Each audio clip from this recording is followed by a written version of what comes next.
this person with 60 would have been like, they wouldn't have believed it, right? Yes. But now we're calling it a failure because we didn't hit 500.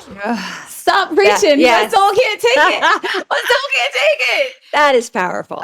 So when we go through all of this and people are listening, as a parting thing, because the books that Amy and I have listened to and read have led us to a point where it's kind of like coming into another pinnacle, like another peak of your career. And so you have a book coming out, and here's the thing: people like Amy and I've told Amy, I don't like when people come on the podcast for like what I call, nobody else calls, what I call like the book podcast train, because everybody has like the same conversations. But you and I had a conversation, and you're dropping a book in October, and it's a culmination of a lot of work that you've done. Yes. And talk to us about the book.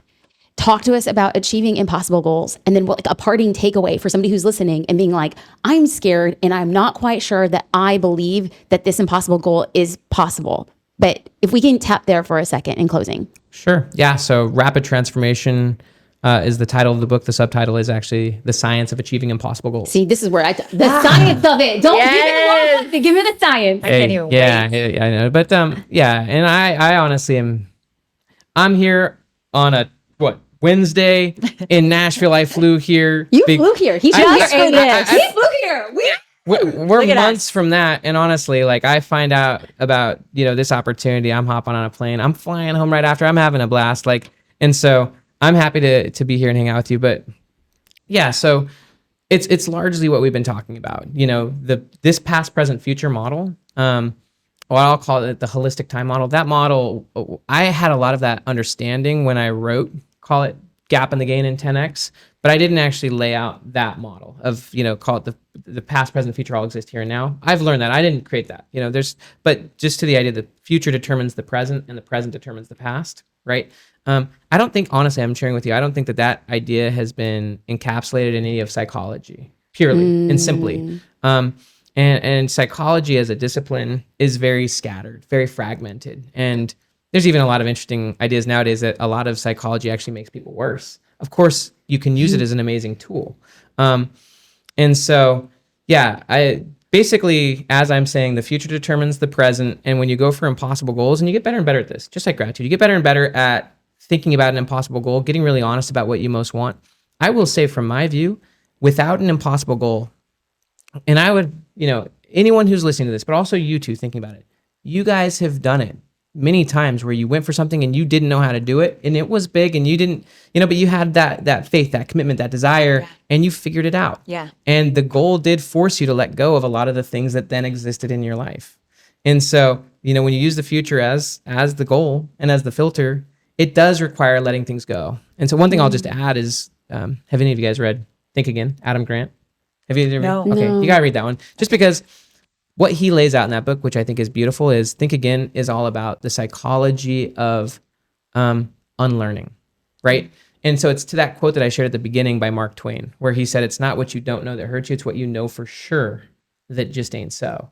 And so just as important as going for an impossible goal and learning how to actually do it and letting go of what, just as much as learning how to achieve something that's impossible. It could be a person who wants to start a business. They don't know how to do that, right? Or it could be wanting to write a book, or whatever their goal is. They don't know how to do it. And so just as important as actually learning how to do that is letting go of the old identity, the old story, even the old commitments that are making up your current life. Letting go or unlearning even of old models. Actually, this is one of the things that it says in a lot of the research on going for impossible goals is because, to the idea of the BHAG. The BHAG creates that identity crisis. Because the goal is so big, it forces you to unlearn a lot of your current ideas about yourself, about success, about, how to succeed and achieve. If I'm going for an impossible goal, it's going to force me to let go of a lot of what I thought writing a book was.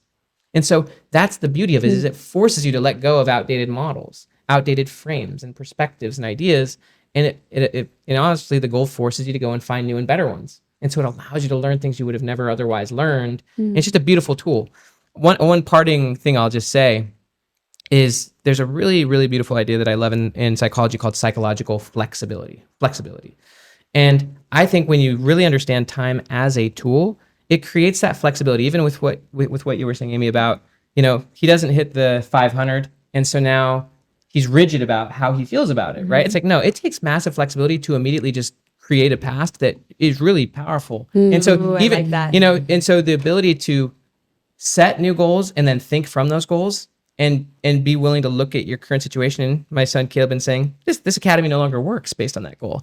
To strategize from the goal and look for new pathways, even a new identity, right? Is takes a lot of flexibility, but also the flexibility of continuously creating the past in such a way that it's benefiting you in the present, Yes. even if things appear to be falling apart, even if things didn't go well. Yesterday, dealing with 4 teenagers, which I have, often our life looks like a mess, right? On a daily basis. And it's like, okay, how am I going to decide what yesterday means? It takes a lot of flexibility for me not to say this is exactly what it means and this is what it always means and this person's wrong and I'm right. It's like, no, there's I like a different that way. flexibility. Yeah. And so I think that this creates a huge amount of flexibility because yes, you need to adopt a new identity to achieve future goals. But at the same time, you have to eventually let go of that identity to then pursue the ones beyond them. And so, as an example, me writing these 3 books with Dan, like I went all in and I was excited about those books because they were completely different from the books I was writing before. And so they led me to different forms of knowledge, understanding, and learning that I wouldn't have had I not gone for those. But while writing those, my future, dramatically elevated such that collaboration became below the new floor.